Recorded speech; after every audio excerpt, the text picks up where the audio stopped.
함께 보실 말씀은 요한복음 21장 1절에서 14절까지의 말씀입니다. 요한복음 21장 1절에서 14절까지의 말씀 함께 성경을 보시며 봉독하겠습니다. 그 후에 예수께서 디베랴 호수에서 또 제자들에게 자기를 나타내셨으니 나타내신 일은 이러하니라.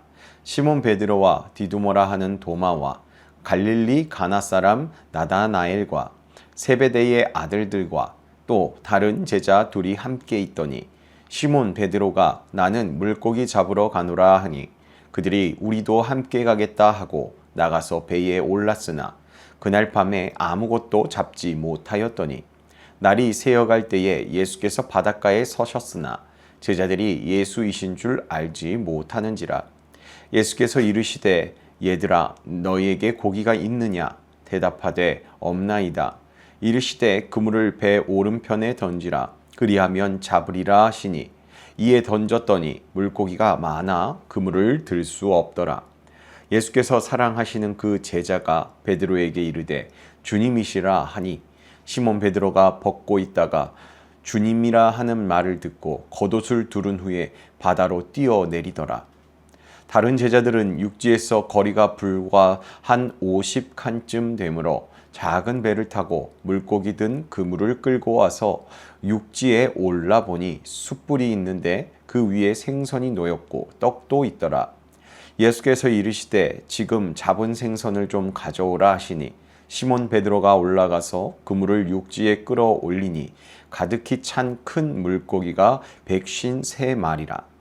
이같이 많으나 그물이 찢어지지 아니하였더라. 예수께서 이르시되 와서 조반을 먹으라 하시니 제자들이 주님이신 줄 아는 고로 당신이 누구냐 감히 묻는 자가 없더라. 예수께서 가셔서 떡을 가져다가 그들에게 주시고 생선도 그와 같이 하시니라. 이것은 예수께서 죽은 자 가운데서 살아나신 후에 세 번째로 제자들에게 나타나신 것이라. 아멘.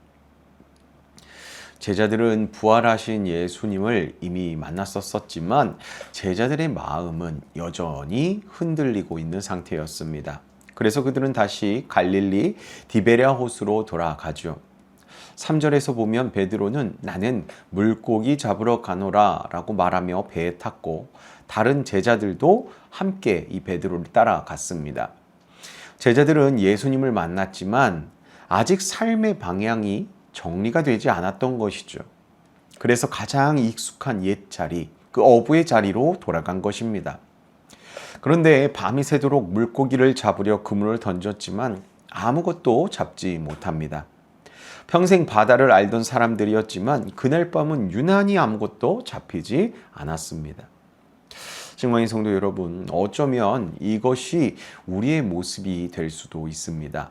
주님 없이 애쓰는 인생은 결국 빈 그물로 끝난다라는 것이죠. 그래서 오늘 말씀의 교훈 첫 번째는 주님의 말씀 없이는 아무것도 채워지지 않는다. 주님의 말씀 없이는 아무것도 채워지지 않는다라는 것을 우리에게 교훈합니다. 이제 날이 밝아올 때 예수님께서 호숫가에 서 계셨습니다. 그러나 제자들은 그분이 예수님인 줄 몰랐습니다. 그때 예수님께서 말씀하십니다. 본문 6절인데요. 이르시되 그물을 배 오른편에 던지라 그리하면 잡으리라 하시니 이에 던졌더니 물고기가 많아 그물을 들 수 없더라. 그곳은 이 제자들이 그물을 던지며 밤새도록 실패했던 자리였습니다. 아무것도 잡지 못한 자리였죠. 그런데 예수님의 말씀 한마디에 상황이 완전히 바뀌었습니다. 중요한 것은 그물을 던졌던 위치가 아니라 예수님의 말씀에 대한 순종이었기 때문입니다. 우리 인생이 막힐 때 필요한 것은 주님의 말씀입니다. 분명 주님의 그 말씀에 순종하는 사람 가운데 주님의 일하심이 나타나기 때문이죠. 그러기에 주님의 말씀에 늘 순종하며 살아감으로 주님의 일하심을 경험하는 자들이 저와 여러분 되길 소망합니다. 이어서 오늘 말씀이 주는 두 번째 메시지는요, 주님을 알아보는 믿음의 눈이 열려야만 한다라는 겁니다. 주님을 알아보는 그 믿음의 눈이 우리에게 열려 있어야 함을 오늘 말씀 가운데 우리에게 교훈하고 있는데요. 제자들이 예수님의 말씀에 순종하여서 그물을 배 오른편에 던지니 어떻게 됩니까? 그물을 들 수도 없을 만큼 물고기가 많이 잡히는 기적이 일어납니다. 7절을 보면요. 그때 주님이 사랑하시는 제자, 즉 사도 요한이 베드로에게 말합니다. 주님이시라 라고요. 그 말을 들은 베드로는 즉시 겉옷을 두르고 바다로 뛰어듭니다. 놀라운 것은 베드로가 예수님을 직접 확인한 뒤에 움직인 것이 아니라 주님이시라 라는 그 요한의 말을 듣고 반응했다라는 겁니다. 이처럼 믿음이라는 것은요, 보는 것이 아니라 듣는 데서 시작됩니다. 주님은 이미 그 자리에 계셨지만 제자들은 예수님을 알아보지 못하고 있었습니다. 그러나 주님이시다라는 그 먼저 알아본 사도 요한의 말에 베드로는 보지도 않고 바로 그렇게 뛰어든 것이죠. 신광희 성도 여러분, 오늘도 주님은 우리 삶 가운데 가까이 계십니다. 문제는 주님이 내 곁에 안 계신 것이 아니라 이 본문의 제자들처럼 우리가 예수님을 알아보지 못하는 것일 수 있다라는 거죠. 늘 곁에 계시지만 우리가 인지하지 못하고 있는 것 말입니다. 그러므로 이미 우리 곁에 계신 주님을 바라보는 그 믿음의 눈이 우리가 열려서 평범한 일상 속에서도 주님이 나와 함께 계신다는 것을 누리며 살아가는 저와 여러분의 인생 되길 간절히 소망합니다. 이어서 마지막으로요, 오늘 말씀이 주는 메시지 세 번째는 주님께서는 실패한 자를 다시 회복시키신다라는 겁니다. 주님은 실패한 자일지라도 다시 회복의 자리로 부르셔서 우리를 회복시키신다라는 겁니다. 9절에 보면요, 제자들이 육지에 올라오니 이미 음식을 구울 불이 준비되어 있었고 또 생선과 떡이 준비되어 있었습니다. 예수님께서 말씀하십니다. 본문 12절입니다. 예수께서 이르시되 와서 조반을 먹으라 하시니 제자들이 주님이신 줄 아는 거로 당신이 누구냐 감히 묻는 자가 없더라. 예수님은 먼저 책망하지 않으셨습니다. 먼저 아침 식사를 준비하셨습니다. 그리고 떡과 생선을 굽는 그 불로 조반을 아침 식사를 준비하셨죠. 그런데 그 떡과 생선을 굽는 그 불은 베드로에게 아픈 기억이 되는 그러한 자리였을 겁니다.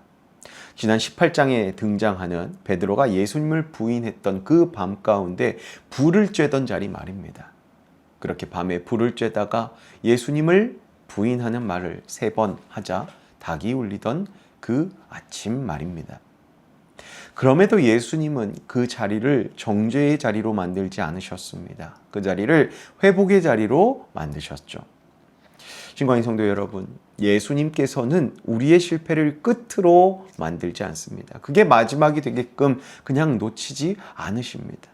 넘어진 자리에서 우리를 다시 일으키시고요. 상처를 사명으로 다시 바꾸시는 분이십니다. 제자들만 있을 때에는 빈 그물로 끝난 밤이었었습니다. 그러나 그곳 가운데 부활하신 주님께서 찾아오시자 어떻게 됩니까? 모든 것이 바뀌었습니다. 빈 그물이 끌어올릴 수 없을 만큼 가득 찬 그물이 되었죠. 그렇게 말씀에 순종하니 빈 것이 채워졌고 주님의 음성을 듣고 나니 믿음의 눈이 열렸고 실패한 자리는 회복의 자리로 변화되었습니다. 오늘도 주님은 연약하고 부족한 우리들일지라도 우리들을 향해 초대의 말씀을 하십니다. 와서 조반을 먹으라 라고요. 그렇게 주님께서는 그 무너진 우리들을 그렇게 죄 가운데 있던 또 연약한 부족한 그러한 모습의 우리들일지라도 그런 우리들에게 아침을 대접하시듯 조반을 먹으라고 우리를 오히려 따뜻하게 보듬어 주시는 분, 그분이 우리 예수님이십니다. 그 초대하시는 예수님의 그 말씀에 우리도 순종하여서 주님께 더 가까이 나아가는 오늘 하루가 되길 간절히 소망합니다. 그렇게 오늘 하루도 우리를 다시 세우시고 또 채워주시며 일으키셔서 제자로 살도록 인도하여 주시는 그 부활의 주님을 신뢰하며 살아가시는 저와 여러분 되길 예수님의 이름으로 축복합니다. 기도하겠습니다. 사랑과 은혜가 풍성하신 하나님 아버지, 주님의 말씀을 먼저 순종하는 믿음을 저희에게 허락하여 주시길 간절히 바라며 기도합니다. 저희의 눈을 믿음으로 열어 주시사 일상의 자리에서도 늘 함께 하시는 주님을 알아보게 하여 주시고, 우리가 낙심과 실패의 자리에 있을지라도 여전히 저희를 찾아오시는 그 주님의 놀라운 사랑을 우리가 주님이 함께 계신다는 것을 깨닫고 믿음으로 주님의 사랑을 깊이 경험하는 자들 되게 하여 주시옵소서. 또 과거의 실패와 부끄러움에 머물지 않게 하시고 베드로를 다시 일으켜 세우셨던 것처럼 저희도 회복의 은혜 가운데 초청하여 주셔서 다시금 주님의 제자로 일어설 수 있도록 도와주시옵소서. 주님께서는 우리를 정죄하시기보다 새롭게 시작하도록 초대하시는 그 주님이신 줄 알고 있습니다. 그렇게 깨달았습니다. 또 그렇게 신뢰합니다. 그러니 우리가 주님의 음성을 붙들고 저희가 신앙의 능력으로 담대히 일어서게 하여 주셔서 주님께서 맡기신 죽어가는 주변의 영혼들을 저희가 사랑으로 품으며 믿음의 그물을 던져 구원으로 인도하는 삶을 살아가는 제자가 저희들 될 수 있도록 주님 저희의 믿음을, 저희의 신앙을, 저희의 인생길을 붙들어 주시옵소서. 오늘 하루를 허락하신 주님께 감사드리며 실패의 자리에 선 자들도 다시 초대하시는 놀라운 사랑을 우리에게 보여주신 우리 주 예수 그리스도의 이름으로 간절히 기도하옵나이다. 아멘. 연약한 우리, 실패한 우리일지라도 다시금 그 아침 식사의 자리로 초대하시던 그 예수님의 은혜와 그 사랑을 우리가 기억하면서 우리가 오늘 하루도 주님의 그 부르심에 순종하여서 우리의 연약함, 우리의 죄된 모습, 우리의 부족한 모습 다 내려놓고 주님을 다시 붙드는 하루 되길 간절히 소망합니다. 함께 기도함으로 하루를 시작하겠습니다. 기도합니다.